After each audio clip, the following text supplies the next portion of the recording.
साल 2015 और पाकिस्तान में एक अनाउंसमेंट होती है जिसने पूरे साउथ एशिया की अटेंशन अपनी तरफ खींच ली। जी हाँ, चाइना कहता है कि वो पाकिस्तान में एक ऐसा मेगा प्रोजेक्ट लॉन्च करने जा रहा है जो पाकिस्तान की इकोनॉमी को कम्प्लीटली ट्रांसफॉर्म कर देगा। इस प्रोजेक्ट का नाम था चाइना पाकिस्तान इकोनॉमिक कॉरिडोर, यानी CPEC। ये चाइना के बेल्ट एंड रोड इनिशिएटिव का फ्लैगशिप प्रोजेक्ट था, जिसकी शुरुआती वैल्यू अराउंड $46 बिलियन थी, जो बाद में ऑलमोस्ट $60 बिलियन से भी ज्यादा बताई गई। उस वक्त पाकिस्तान में एक्साइटमेंट इतनी ज्यादा थी कि लोग CPEC को पाकिस्तान का मार्शल प्लान तक कहने लगे थे। अब पाकिस्तान को इससे काफी एक्सपेक्टेशंस थी कि हाईवे बनेंगे, मॉडर्न रेलवेज आएंगी, इंडस्ट्रीज डेवलप होंगी, एनर्जी क्राइसिस खत्म हो जाएंगे और गवादर पोर्ट साउथ एशिया का दुबई बन जाएगा। यानी पाकिस्तान फुल ऑन ड्रीमी दुनिया में पहुंच गया था कि अब कंट्री एक नए इकोनॉमिक एरा में एंटर करने वाली है। लेकिन ये CPEC की स्टोरी सिर्फ पाकिस्तान इकोनॉमी तक लिमिटेड नहीं थी। CPEC के पीछे एक बहुत बड़ा जियोपॉलिटिकल एंगल भी था जो धीरे धीरे दुनिया के सामने आने लगा। देखो, चाइना के लिए पाकिस्तान सिर्फ एक फ्रेंडली कंट्री नहीं है। चाइना को मिडिल ईस्ट से ह्यूज क्वांटिटी में ऑयल इंपोर्ट करना पड़ता है और उसका ज़्यादातर ऑयल मलाक्का स्ट्रेट रूट से ट्रेवल करता है। अब इसमें प्रॉब्लम क्या है कि अगर फ्यूचर में US और चाइना के बीच में कोई मेजर कॉन्फ्लिक्ट होता है तो अमेरिका थियोरेटिकली उस रूट को ब्लॉक कर सकता है, एंड इस रिस्क को मलाक्का डायलेमा भी कहा जाता है। तो चाइना के पास ये क्लियर रीजन था जिस वजह से चाइना गवादर पोर्ट को इतनी इंपॉर्टेंस दे रहा है, बिकॉज गवादर जो है वो अरेबियन सी के बिल्कुल स्ट्रेटेजिक लोकेशन पर सिचुएटेड है। और चाइना एक लॉन्ग टर्म विजन के साथ चल रहा था कि अगर ऑयल और ट्रेड गुड्स डायरेक्टली गवादर तक आ जाएंगे तो वहां से पाकिस्तान के थ्रू सिंजिंग रीजन में पहुंच सकेंगे। एंड अगर ये सक्सेसफुली होता है तो चाइना के डिपेंडेंस ट्रेडिशनल सी रूट पर काफी हद तक कम हो जाएगी। इसी वजह से कई एनालिस्ट का मानना ये है कि जो CPEC है वो सिर्फ एक इकोनॉमिक प्रोजेक्ट नहीं है, बल्कि चाइना की लॉन्ग टर्म स्ट्रेटेजिक प्लानिंग का भी पार्ट है। अब यहाँ एक इशू और भी है।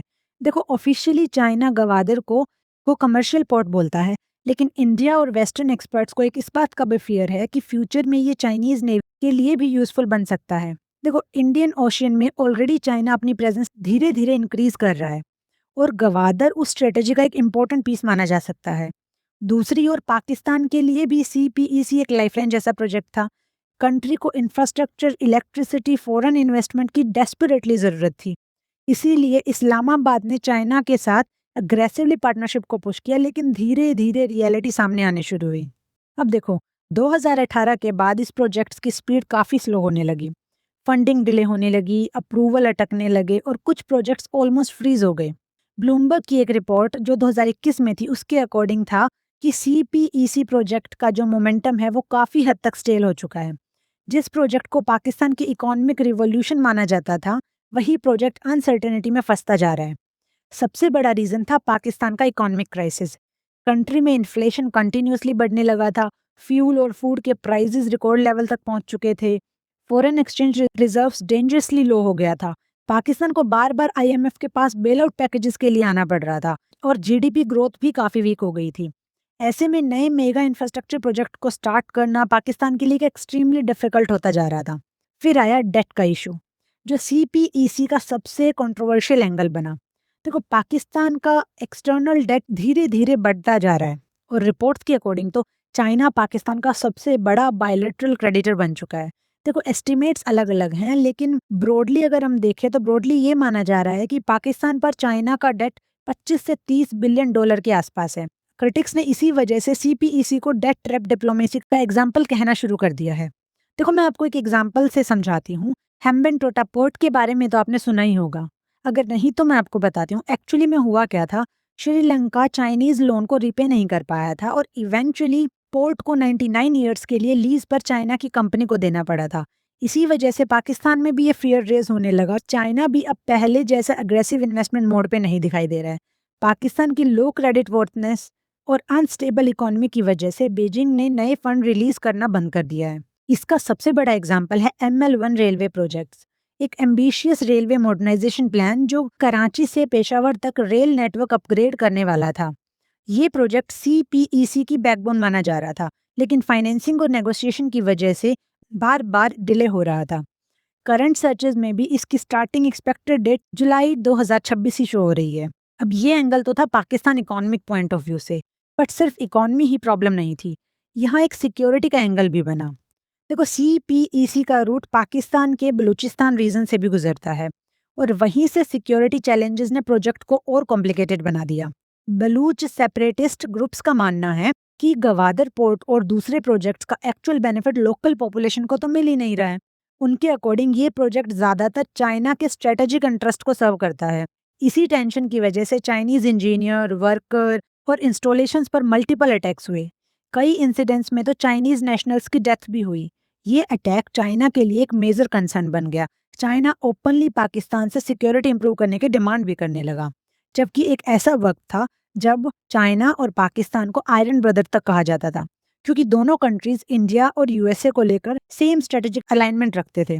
लेकिन अब रिपोर्ट्स में ये सामने आया है कि बीजिंग पाकिस्तान गवर्नमेंट की कैपेबिलिटीज को लेकर फ्रस्ट्रेटेड फील कर रहा है। एंड साथ ही में चाइनीज ऑफिशियल्स को लगने लगा कि पाकिस्तान सिक्योरिटी और फाइनेंशियल कमिटमेंट दोनों इफेक्टिवली मैनेज नहीं कर पा रहा है।